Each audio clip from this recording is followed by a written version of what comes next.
నమస్తే, నేను సిరి. ఇప్పుడు చూస్తున్నట్టయితే బీఆర్ఎస్ నేత, సీనియర్ నేత అని చెప్పొచ్చు మనం, తెలంగాణ నుంచి వెళ్ళి నాగం జనార్దన్ రెడ్డి గారు అయితే ఇప్పుడు ఏపీ ముఖ్యమంత్రి చంద్రబాబు నాయుడు గారిని అమరావతిలో కలిసి భేటీ అయ్యారు. మరి ఈ భేటీ వెనకాల ఏమన్నా రహస్యం దాగుందా ఏంటా అనేది మనకు తెలియజేయడానికి మనతో పాటు ఉన్నారు TDP official spokesperson Suryadevara Latha గారు. నమస్కారం మేడం. నమస్తే.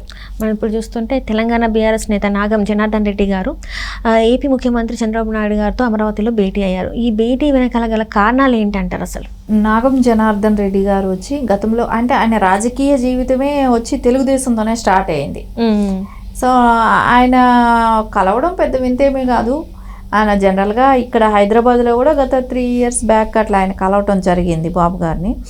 అంటే ఆ రాజకీయాల్లో అంటే వచ్చినంత మాత్రాన గత పరిచయాలు వదులుకోవాలనేది ఏమీ లేదు. ఎందుకంటే ఆయన బాబు గారికి సన్నిహితుడిగా ఉండటం కానివ్వండి, ఆ పార్టీలో కీలక నేతగా ఉండటం తెలుగుదేశం పార్టీలో.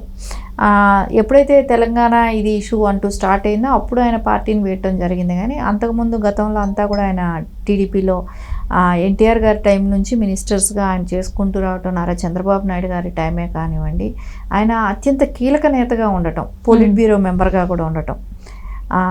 అంటే పార్టీలో ఆ పొజిషన్ పోలిట్ బ్యూరో అంటే ఎంత ఇంపార్టెంట్ పర్సన్స్కే ఉంటుంది, అది అందరికీ కూడా ఉండదు.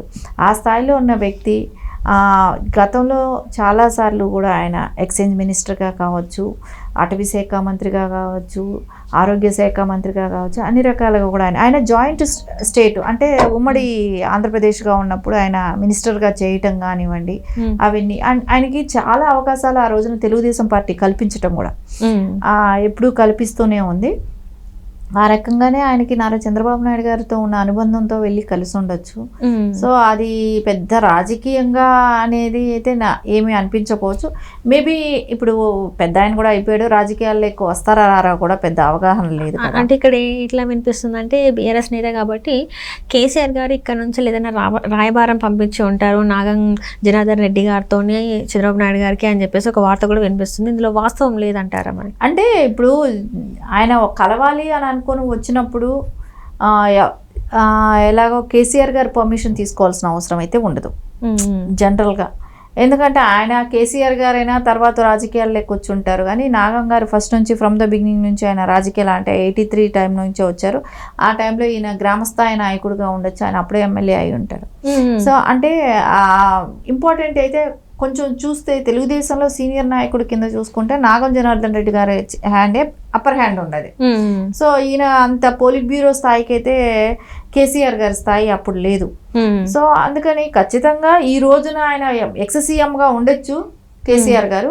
సరే పార్టీ వ్యవహారాల కోసం పంపించారా అని అనటానికైతే అంత ఉండకపోవచ్చనే అనిపిస్తుంది. అంటే ఆయన పర్సనల్ ఇది ఏమైనా ఉంటుంది, వెళ్ళి కలవాలనే దాంతో కలిసి ఉంటారే కానివ్వండి. కేసీఆర్ గారు పంపిస్తే వెళ్ళేటట్టు అయితే ఉండదు. అది కూడా అంటే కేసీఆర్ గారి గురించి ఇప్పుడు తెలంగాణలో అంత సీరియస్ డిస్కషన్ అయితే ఏమీ నడవట్ల. పెద్ద పట్టించుకునే అంత స్థాయిలో ఏదో వాళ్ళకి కూడా ఇక్కడ అసెంబ్లీ సెక్షన్స్ నడుస్తున్నాయి. కానీ కేసీఆర్ గారికి కూడా ఆయన ఇప్పుడే వచ్చారుగా, అంటే ఆ ఎలక్షన్స్ అయిపోయిన తర్వాత ఇప్పుడే ఆయన ప్రజా సమస్యల మీద ఇప్పుడు వచ్చారు. అది కూడా ఒకరోజు అసెంబ్లీకి వచ్చాడు, ఈ రోజు అసలు అది కూడా లేదు. సరే అందుకని ఆయన అంత టైం ఇప్పుడే కూడా అంటే ఆయనకి లాబింగ్ లాంటివి ఇట్లాంటివి ఏమైనా కావాలన్నా ఈ టైంకి అయితే వెళ్ళరు. ఆయనకి ఎలాగో జగన్మోహన్ రెడ్డితో దోస్తీ ఉంది కేసీఆర్ గారికి, ఆ దోస్తీనే ఫాలో అవుతారు అదే అనిపిస్తుంది. ఎందుకంటే ఇక్కడ తీసుకుంటే ఆయనకి ఎప్పుడు తెలంగాణ గత వారం తీసుకుంటే మనం లాస్ట్ వీకే కదా ఆయన మాట్లాడింది, చంద్రబాబు నాయుడు గారు మళ్ళా వస్తున్నారు తెలంగాణకి అని చెప్పి మాట్లాడటం మొదలుపెట్టారు కదా, రాజకీయాలకి ఆయన ఎంటర్ అవుతున్నారు అని చెప్పి మాట్లాడుతున్నారు. అలాంటప్పుడు ఇప్పుడు మళ్ళీ చంద్రబాబు నాయుడు గారి దగ్గరికి ఎందుకని పంపుతారు? ఆయన మాట్లాడే మాట ఒకటి, సరే ఇంకొకటి ఆయన మాటను నమ్ముతారా అంటే నమ్మే ప్రసక్తి ఏ రాజకీయ పార్టీకి ఉండదు.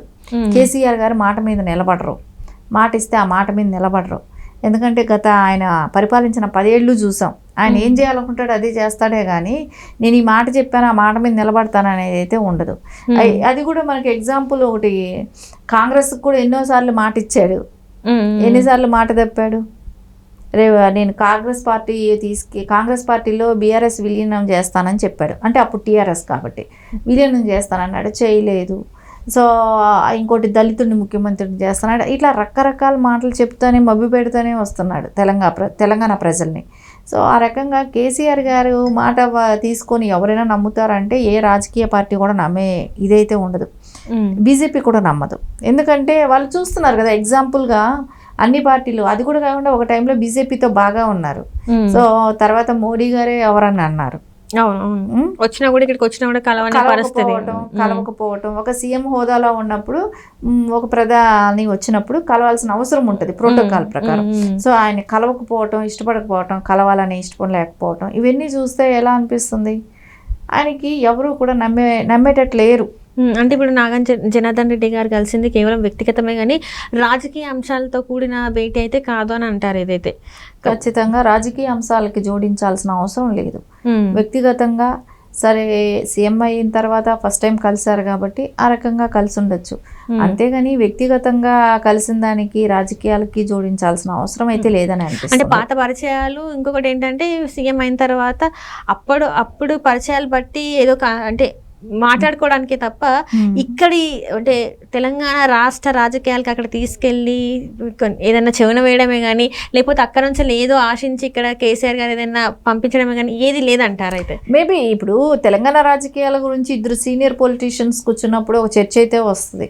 ఎందుకంటే ఆయన తెలంగాణకు సంబంధించిన నాయకుడు కాబట్టి. బాబు గారు ఆల్రెడీ ఇక్కడ 9 సంవత్సరాలు సీఎంగా చూశారు కాబట్టి తెలంగాణ ప్రాంతాన్ని అంతా కూడా.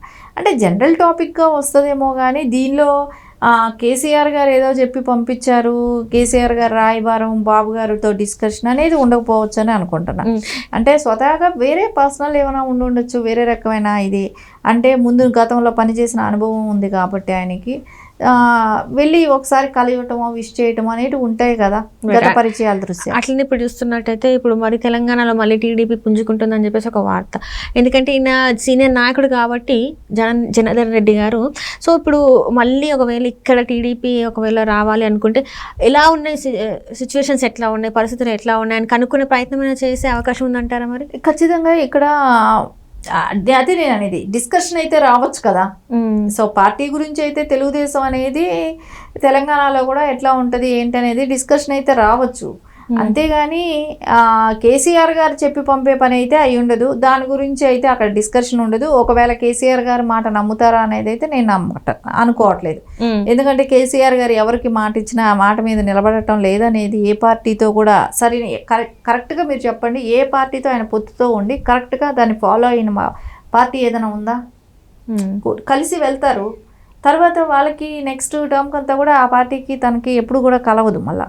సో అది ఎప్పుడు కూడా నిలబట్టంలా కేసీఆర్ గారి విషయంలో. అందుకని కేసీఆర్ గారి మాటగా ఉండదు కానీ జనరల్ టాపిక్లో ఏదైనా వస్తే మాట్లాడుకో ఉండొచ్చు, వ్యక్తిగతంగా కలిసి ఉండొచ్చు. ఒకవేళ అంటే నాగం జనార్దన్ రెడ్డి గారు సీనియర్ టీడీపీ అప్పట్లో టీడీపీలో ఉన్నారు కాబట్టి ఒకవేళ టీడీపీ పార్టీ ఇక్కడికి వస్తే మళ్ళీ బీఆర్ఎస్ నుంచి టీడీపీలోకి వచ్చే అవకాశం ఉందా ఎక్కడైనా? ఇలా రావటానికైతే చాలా మంది నాయకులు వెయిటింగ్లోనే ఉన్నారు, కాదనలేము. అది కేసీఆర్ గారికి కూడా తెలుసు. టీడీపీ పార్టీ అనేది తెలంగాణలో వస్తే చాలా గట్టిగా బలపడుతుంది.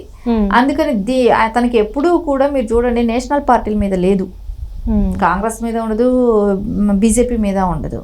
తెలుగుదేశం అంటేనే భయపడుతుంటారు. సో తెలుగుదేశం అంటే భయం అనేది ఎక్కువ ఉంది. సో రేపు పొద్దున ఇక్కడ తెలంగాణలో తెలుగుదేశం బలపడుతుంది అనుకున్నప్పుడు వాళ్ళ నాయకులు వచ్చినా వస్తారు, రావడానికి ఆల్రెడీ రెడీగా ఉన్నారు కూడా. సో అది తొందరలో తెలుస్తుంది కదా. Right madam, right. Thank you so much. నమస్తే.